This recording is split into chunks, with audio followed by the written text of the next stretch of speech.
What's up, world? It's your boy, Mike Muse. Welcome to another episode of the Mike Muse Show on SiriusXM. I'm excited to be in conversation with my next guest. I've had him here to the Mike Muse Show before, so he's no stranger to us right now. For those of you who are watching this, but those of you who are listening, this brother right now has the coolest hat on in the room. It is good to see you, Mr. Malcolm Lee. How are you, brother? What's happening, Mike? How are you? Good to see you. Pretty good to see you. You didn't have to hurt us as bad with that hat, brother. Hey, listen, I got the right people on my team. That's awesome. How you feeling, man? Like Space Jam is here. Like how are you feeling around like the launch of a movie? Do you have jitters? Sure, there's been screenings, there's been some reviews, but in terms of, to me, the consumers are what really matter. Like the fans are what really matters. And so how are you feeling around this time? Pretty excited. Certainly the biggest movie I've ever directed. And, testament to the 2 years I've been working on it straight. And so, and it's getting a worldwide release that doesn't always happen with the films that I've done. So it's exciting, but the studio is putting us in a position to win. They're definitely pushing it really hard across multiple platforms and across the world. So it's very, very exciting. Yeah. Malcolm, I got to be honest with you. My audience knows I'm really excited. And audience, I never bring people on just to interview them, just to fill space. My show isn't predicated on having guests, right? For me, the conversation is what drives my show. And so I don't count on guests or celebrities or authors or any of that thing. It's just a great addition. And so you always know I never bring you anything that I actually do not like. And I honestly have to say, I absolutely love Space Jam. That's not even no promo. Literally, Malcolm, I actually had reservations in seeing it, right? I was like, it's not really my bag. I enjoyed the first one. Yeah, you know what I mean? Like, I actually do like you, Malcolm, because you've come on the show before. And so I was like, Malcolm's dope. Malcolm's done a lot of films that I absolutely love, like The Best Man's Girls Trip. I reference Girls Trip for so many social construct conversations I have on television, on radio. And so I was like, I want Malcolm for Malcolm. And I'll just talk to Malcolm through the lens of this movie. And so when I went to the screening, I was really like, I started checking my phone. The security guard at the screening was like, yo, turn your phone off. I'm like, bruh, chill. You know what I mean? Like, I was like, let me answer this text. And that was the best thing he could have done because once I started selling in within the first 5 minutes, I was hooked. And by the end of it, I was damn near in tears. Like my eyes are watering up at the end because of the great storytelling and the direction that you took it in and the relatability for me. So first of all, I want to talk about the technology aspect of it. Malcolm, I'm a huge AI guy. Like, I think that's what grabbed me too as well. Like, I'm a Google Tech Policy Fellow where I focus on artificial intelligence and machine learning and big data. So for that whole world to pop off, I was like, what is happening, right? And so for like a Black boy to be presented with this identity of STEM and tech, me being an industrial engineer and I did nuclear chemical research, you know what I mean? I was just like, what? I've never seen my little self in a movie like such as that. Can you talk to me about that decision point to be so intentional with AI and having this Black boy be interested in AI in the fantastic way that he was? That was what drew me to the story in the first place. I mean, I hadn't been approached, but my representatives were like, you should really engage on Space Jam. That's for, when LeBron first got involved, they were going to launch it again. And I was just like, I have a basketball, movie in my head. It's more like, He Got Game or Loving Basketball. I don't want to like mix basketball with the Bugs Bunny. You know what I mean? Mm-hmm. And I love LeBron, but I was like, once they approached me and needed me to come on, I looked at the script and, it was this father-son story, and that this kid was interested not in basketball, but in, technology, about building video games, creating his own. And I think it's incredibly powerful. And I know you talk about this on your show, and I've always done it with my movies. Representation matters, and it's always has mattered, in the movies that I've made. And it has to be aspirational to a degree as well. There are kids that exist in the world that are interested in tech and that we don't get to see them portrayed on the screen, small or big. And so, this was here we were portraying an all-American family who happened to be Black. And their kid deviated from what the father wanted, and which is very, like universal. But his interest was in technology. And like, look, we had to incorporate this kind of technology into what we're doing every day, because we're in the digital age, and we're on our phones all the time. We're checking things, and algorithms are part of our life. So it all just made sense to culminate into a cyberspace jam. It just hit me when you started talking about this universal story that I'm just noticing now that is your secret sauce. You tell stories that are universal. And think about like The Best Man. When you think about Girls Trip, I'm leaning into Girls Trip for a second. I always talk about Bridesmaids, right? And I always talk about how the film and media industries like to fragment film, right? This is a Black film, right? This is for a mainstream kind of audiences, right? And so you would look at Bridesmaids and say that's a mainstream film, right?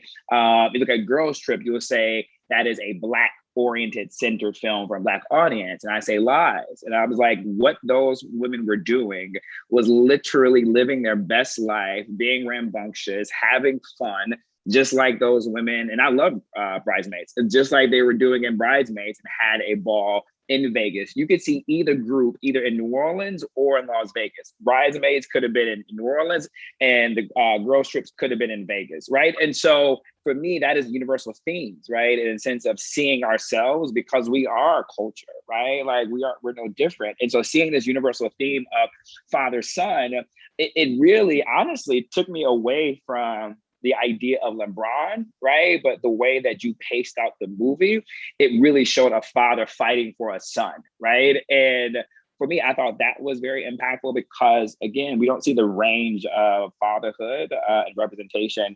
How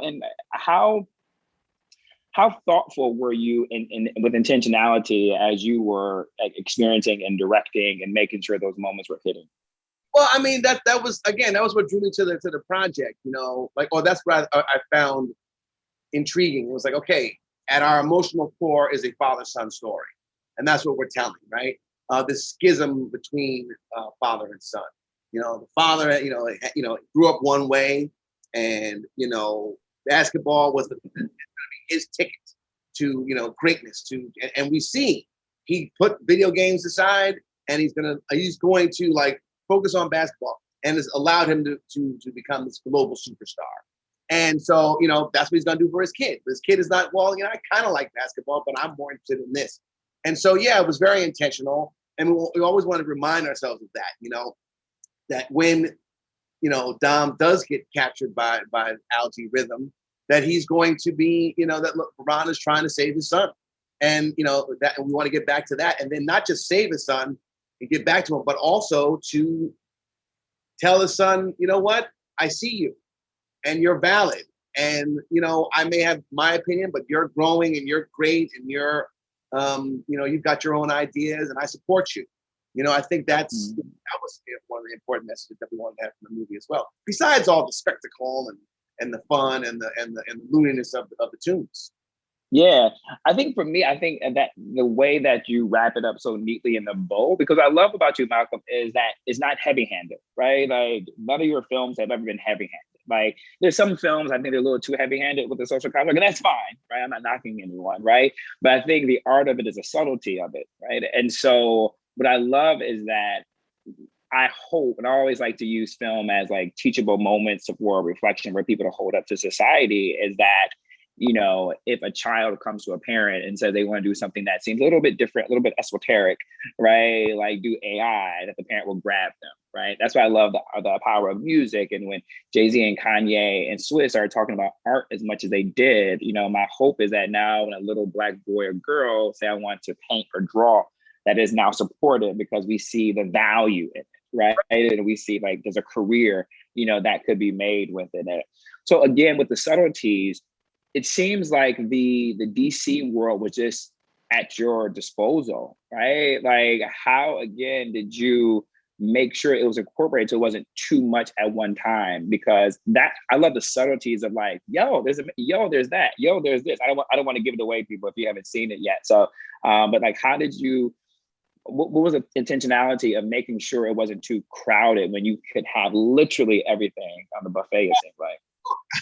we had the entire, almost the entire Warner catalog, which is wild. That blew me away. That blew me away, bro. Yeah, no, I mean, look, it was, we wanted it to be a big movie. We wanted it to feel epic in the scope.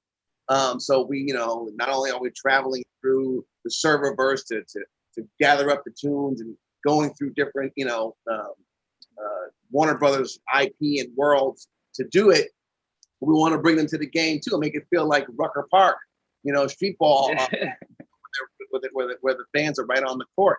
And we had great extras, background talent who would get up at 3 a.m. or have to report at 3 a.m. to put hair and makeup and costume on. Plus we had all the visual effects of like all the Hanna-Barbera characters, Penelope Pitstop and Yogi Bear and Scooby-Doo and crew, and, Iron Giant and King Kong. So we wanted it to feel big and epic, just like have scope and have spectacle. And, because that's what the studio wanted as well, a big movie, because when you're making, Space Jam or another Space Jam, and we don't consider this really a sequel, it's more just in that world of like that using that title. Yes, we have the tunes and we have a global iconic superstar basketball player, but they were outer space, we are inner space, and so with where animation and films have grown over the years, right? Certainly between the years of Roger Rabbit and Space Jam, and now Space Jam: New Legacy. You've got all the Toy Story movies, you've got the Incredibles, you've got all these fantastic movies that not only are entertaining for kids but also for adults, and they make you feel something. Right, you to feeling being in tears. That's what we've come to expect from big type of movies. Avengers Endgame. Like they killed Iron Man. You're like, oh my god! Yeah. Like my son was like broken up about that completely. Yeah. And I think it's but Toy Story 3 when Woody and crew are about to get incinerated, I'm like, oh my gosh, it can't happen. And it's like.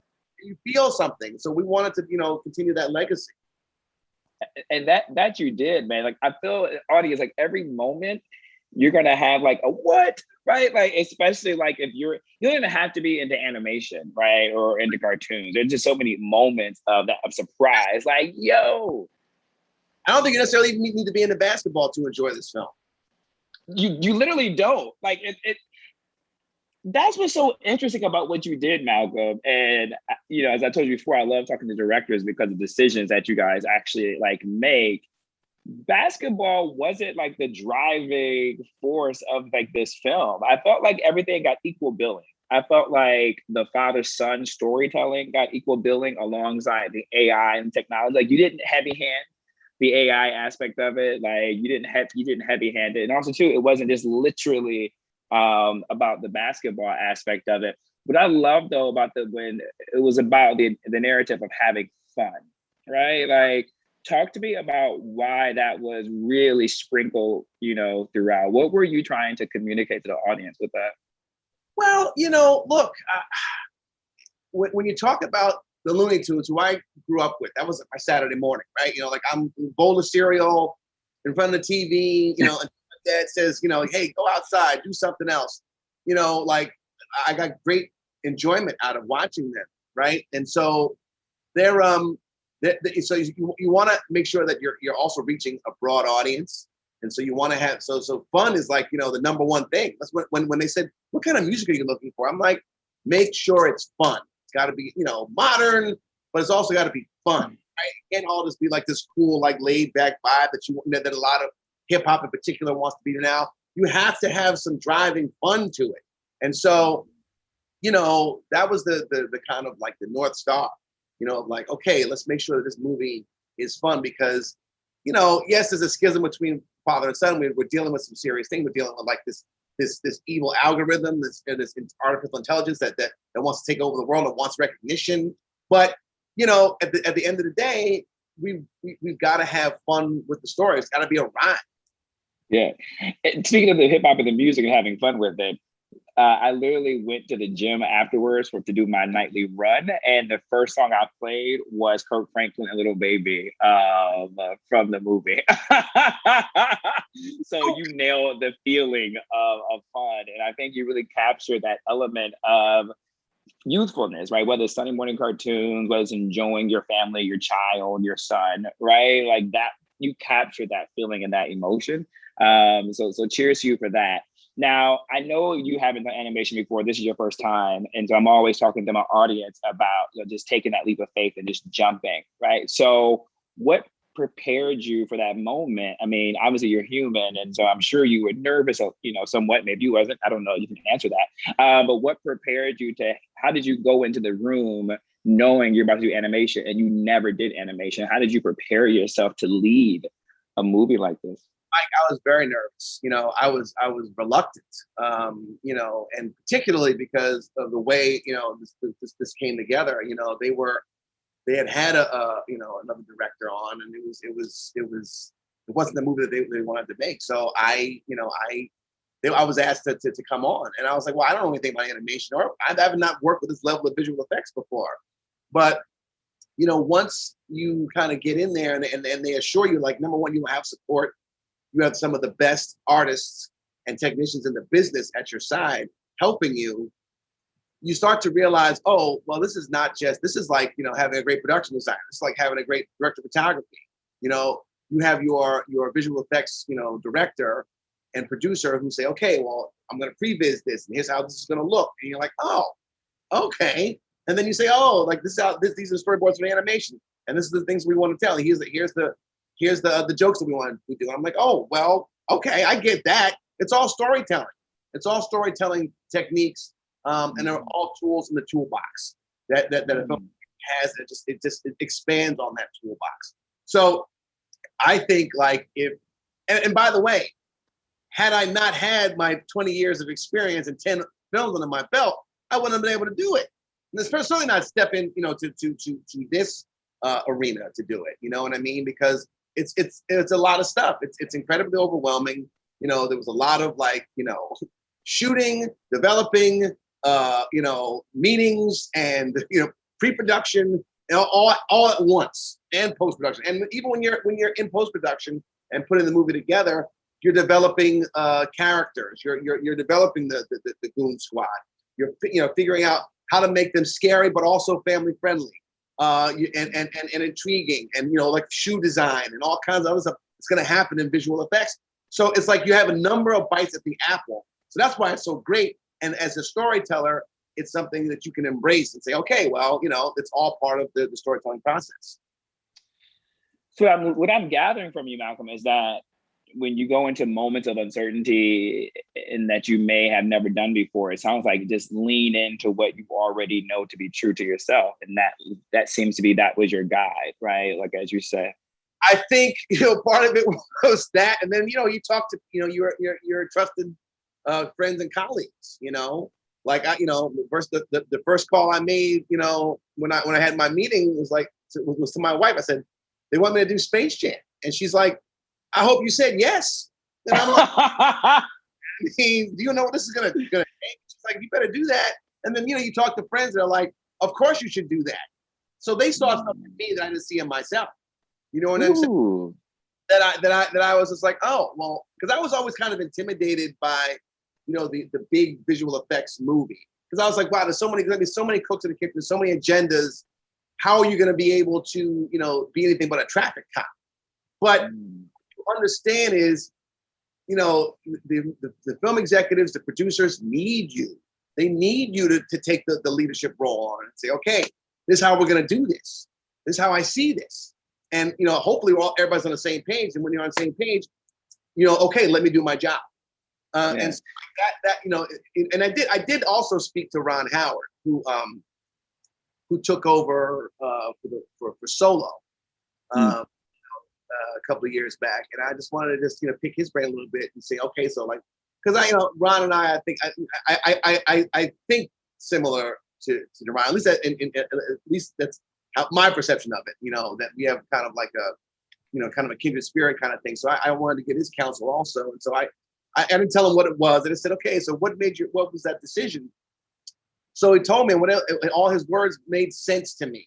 And I was like, okay, I can do this. So it's not, so yes, there's outside forces, but then once you kind of like get in there and say, okay, you know, here's what I'd like to do. You know, you talk to your department heads and you get where they've been and what they're doing, and you say, okay, well, here's how I do it. And then they start to say, oh, he's a leader. He knows what he's doing. And it's like, let's we're ready to follow, you know? Yeah. Like that was then you start to understand, okay, well, I do have some value here. I can add something to the process. Dude, I love how you did that. Like, I have a ton of other, there's things that when I was watching it that I was like, oh, I'm curious about this, I'm curious about that. But I think for me, that is such a great way to kind of wrap the conversation, because for me, that's so powerful. I think a lot of times we say no to things because we're too intimidated or we're too afraid. Right. We also too forget to lean into our tribe, and we forget how sometimes people see us more than sometimes we see ourselves, and we need reminders of that. And it sounds like you were surrounded by, I think in the audience, it's about the quality of your tribe, that you were surrounded by quality people who recognize the value in you. But most importantly, Malcolm, what I heard, and I was just talking to my sister about this, who transitioned to like another big law firm, and she was nervous to go. And I was like, you're the get. Like, they're coming after you, right? Like, you didn't seek them, right? And so when you get sought, you have to recognize that you're the value, right? And never lose yourself in that moment. And it sounds like they sought you, you were the value, and eventually you recognize that value that you had, and that allowed you to lead so successfully. And I think those are such wonderful lessons to be learned. And audience, what you get is this incredible Space Jam Part 2, which is not a sequel, but a continuation, you know, if you will. Malcolm, how you did that film, man, was brilliant. Like, I swear to God, like, you're talking to somebody who was very hesitant, you know, didn't think another one needed to be done, right? And those shots, like, LeBron James is my guy. Like, I'm King James all day. Like, literally, like, he can do no wrong in my eyes. I was like, he's not going to do well. But I was pleasantly surprised with his performance. And I love that you guys went in and you guys leaned into that. Like, you leaned into the obvious. Talk to me about that before I do let you go. Talk to me about that part of like making fun of him in the moment, right? Of not making fun, but having fun with him in the moment. I tell you what, LeBron, you know, as serious as he takes his craft of playing basketball and, you know, being a student of the game and a master of the game, you know, he also knows how to poke fun at himself. And wanted that and invited that. You know, we had this joke in there where like it was right when he's gathering the tunes and like he's like, this is not the team I asked for. You know, I don't want, this is not what I signed up for. And we had this joke in there where Bugs was like, well, we've been here before with another person who shall be named nameless. And yeah. Jordan jersey, you know, up and everything. But if you need something else, like, all right. and I ran that joke past the party. He was like, yeah, let's do it. But, you know, make final cut. But, you know, it's like, that's an example of something that, you know, LeBron is like, you know, knows where he sits in this legacy of this movie, and, you know, and also in the Mount Rushmore of basketball players. And, you know, he's you know, very confident in his abilities. Yeah. Wants to be directed, wants the movie to be its best thing. Because he's not only the star of the movie, he's the producer on the movie as well. So he wants to be. Let me tell you, there's a decision point. I'm kind of being careful. I don't want to give too much away because this is going to come out before the film comes out. In the beginning, when he does a certain joke about himself, for me, that level set the film, and that level set my expectations, right? When he made fun of his own acting ability, right? And like, to me, that level set. And then actually, Malcolm, it allowed me to get reintroduced to him in the space of acting. And so I think that was a brilliant decision that you guys did, to do that joke or to do that line and to have it so early on, because for me, it level set, right? And it's just like, he's enjoying it, he's having fun with it, so I'm gonna have fun with him having fun with it. And then I just went on a journey with him, right? And I didn't look at it any critique. Yeah, no, that was a joke that one of our writers, Jesse Gordon, came up with. You know, like really on the spot, to tell you the truth. And it was like, let's try this one, and you know, it just stuck. and it worked. And it worked to clear the mindset and expectations of it. Malcolm Lee, man, thank you so much for just being dope. Thank you for your brilliance. Thank you for your secret sauce of making sure our stories are universal stories. I just literally can't thank you enough and what that means for us, you know what I mean? And for myself, obviously, but just for us. And I can't wait to see what you do next, man. I'm just so doggone proud of you, man. Space Jam is incredible, bro. Like incredible. Like my eyes water. Incredible. I appreciate you, Mike. I really, I'm glad you enjoyed the film. Yeah, absolutely did, man. Best luck to you, and I'll see you soon in the next one. All right, take care.